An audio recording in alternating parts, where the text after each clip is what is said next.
Asai, welkom by vanoggend se vragmotor geselsie. Dit is die 4de Junie 2024.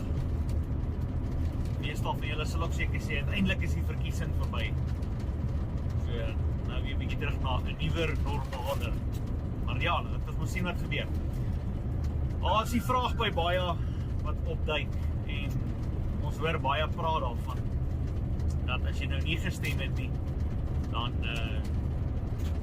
kan jy nou nie kla nie of wat ook al. Maar hulle moet net onthou, hulle kan dan ook nie kla nie. Want jy moet verstaan hoe die ding opgestel is. In die eerste plek kan jy hom nie wen nie. En as jy hom verloor, as jy dan kies om deel te neem, dan moet jy aanvaar dat jy verloor het. En jy gaan verloor, want jy is ver in die minderheid.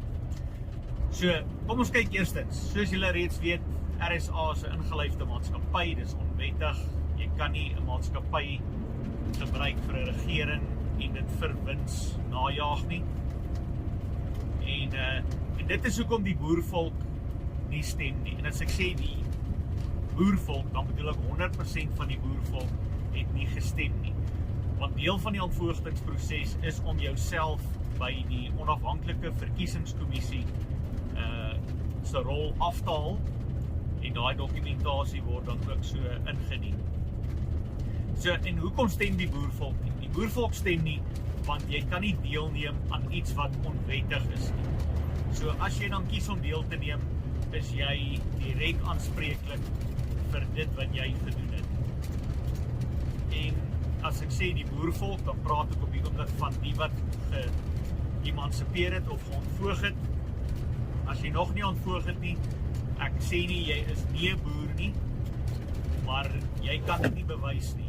En daarvoor het jy 'n papierproses nodig wat wys dat jy deur die hele proses gegaan het wat wettiglik is om jou status basies te verander van RSA citizen na 'n ZR boervolk lid, en dat jy dan deel is van die boervolk. So jy het jou erfenis en jy basies opgeneem en jy het jou volkereg weer herstel, soos wat dit veronderstel is om te wees.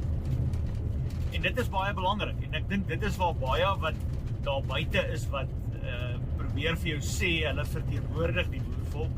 Hulle kan nie die boervolk verteenwoordig nie, want hulle het geen mandaat om die boervolk te verteenwoordig nie. So, wys vir my, waarso is jou mandaat, waar die boervolk jou afgevaardig het, of jou gevra het om namens hulle te praat. En julle weet wie julle is, wat probeer vir die volk sê, dat julle staan nou vir hulle. Jy kan nooit vir hulle staan nie, want jy het nie die papierwerk om dit te staaf nie. Dis 'n hele pak papierwerkproses wat jy moet doen, om in die eerste plek daar te kan kom, en dit kan nie weer gedoen word nie. Daar is net een ZR boervolk, en almal sal deur dieselfde proses moet gaan, om gereken te word, deel van die erfgename van die ZR.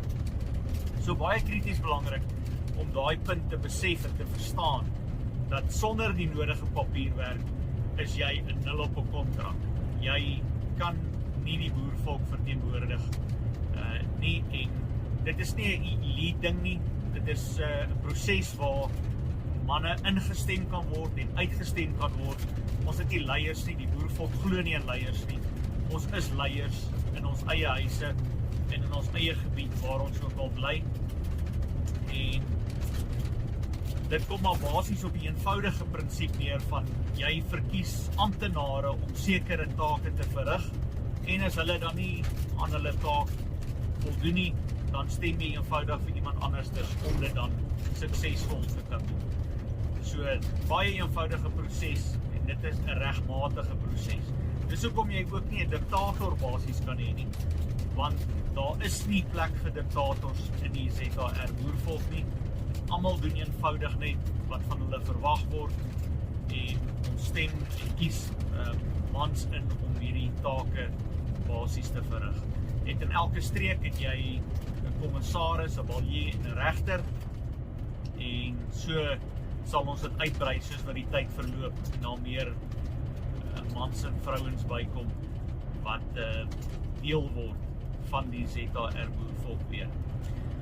So, kyk maar uit wat gebeur daar buite. daar is 'n klomp drek daar buite wat aan die gang is.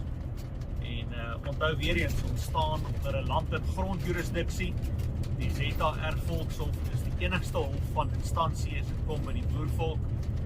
En dit is ook die hoogste hof in die land wat regmatig is. Jy kan nou dink die konstitusionele hof of die ander hofstelsels is 'n hoër hof. Kan nie wees nie, want dit is onder 'n de facto korporasie. En hulle eenvoudig nie, hulle kan nie vir jou bewys dat hulle jurisdiksie oor jou het nie. En Suid-Afrikaanse howe is maar bloot eenvoudig administratiewe tribunale, soos wat dit in 'n weermag tipe opset sal geskied. So, raak deel van die ZR boervolk, neem jou volkereg op, sodat jy weer kan aanspraak maak op dit wat in 1902 van ons gesteel is. Dis dalk 'n ander puntjie waar ons ook kan praat, is as ons kyk, die ZR boervolk gaan hoofsaaklik 3 geslagte terug. Ons is nou nie gepla wat Jan van Riebeeck gedoen het of wat ook al nie. Hy was in elk geval nie 'n boer gewees nie. En as ons kyk na hoe daai proses vorder, dit is eenvoudig 3 geslagte terug. Ons wil weet, was jy in die Anglo-Boereoorlog, want die erfgename is die erfgename wat ter sprake is, wat in 1902 hulle grond verloor het.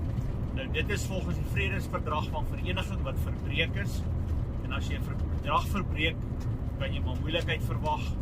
En op die oomblik hoe ons daarna kyk, is dat dit gaan nie oor jou DNA nie, dit gaan eenvoudig oor waar was jou voorouers gewees en of jy aanspraak kan maak op die ZR wat die Transvaal, die Vrystaat en 21 ander republieke is. Nou, ek het goeie nuus vir die Afrikaners. Nee, julle is nie sonder grond nie. Ek dink julle weet net nie waar julle grond is nie. Afrikaners het saam met die boervolk 'n sekere stuk grond besit. En dit sal in tyd sal dit maar nog uitgespel word. So julle moet lekker gaan soek. Dan kan julle dalk uitvind waar so is dit. Dit is nie weggesteek nie. Jy moet net weet waar dit is. So maar ja, soos ek sê, die Transvaal en die Vrystaat, dit is boergrond en die boervolk soek hulle grond terug, want in 1902 met die Verdrag van Vereniging in Klousule 7 is daar eksklusief gesê dat die boervolk behou die reg tot selfbeskikking. Nou artikel 235 sê ook dieselfde, die grondwet van RSA, dat elke volk het die reg tot selfbeskikking. En daarom is dit belangrik om 'n volk te wees. Die Afrikaner is nie 'n volk, die Afrikaner is 'n nasie. Hulle kan probeer om die woorde nou anders te gooi. Hulle sal baie hoor in die manne wat praat, hulle praat van die Afrikaner volk. Daar was nog nooit 'n Afrikaner volk nie. Hulle is 'n nasie, want dit is 'n mengelmoes van verskillende etniese groepe wat Afrikaans praat, wat by mekaar gekom het. En ons weet, die geskiedenis wys ons, hulle het probeer om die boervolk te assimileer in die Afrikanerskap in. En ons grond is ons van 1902 af basies nog deeltyd ontken. Dit is ook in 1914 rebellie uitgebreek het, is om in die boervolk agtergekom het wat gebeur. Ongelukkig 'n klomp generaals is daar vermoor, insluitende generaal Delarey, generaal Beyers en dies meer. So, moet ons die goed maar net by mekaar begin trek en ons moet doen wat reg is. En gaan 'n proses wees. Hulle gaan hierdie ding vir jou op 'n silwer skinkbord gee nie, want soos julle weet, die hele wêreld is vasgevang. Ons doen niks onwettig nie, alles is volgens die boek. Daar is wettiglik en onwettiglik, en Engels word eintlik beter beskryf, jy kry legal en lawful. Die ZR werk onder die lawful jurisdiksie, wat 'n land- en grondjurisdiksie is. En so moet ons die goed maar net meer en meer begin by mekaar trek. Maar dit gaan tyd vat. Jy gaan nie oornag ewe skielik ryk word. So, vasbyt manne en vroue. Ons is besig met 'n herstelproses, en soos ons al van tevore gesê het, dit is omtrent 'n 5 jaar proses, en ons moet van kyk wat gebeur in die klimaat daar buite, en die tyd sal leer. Geniet hom, seën vrede, as dit mooi is.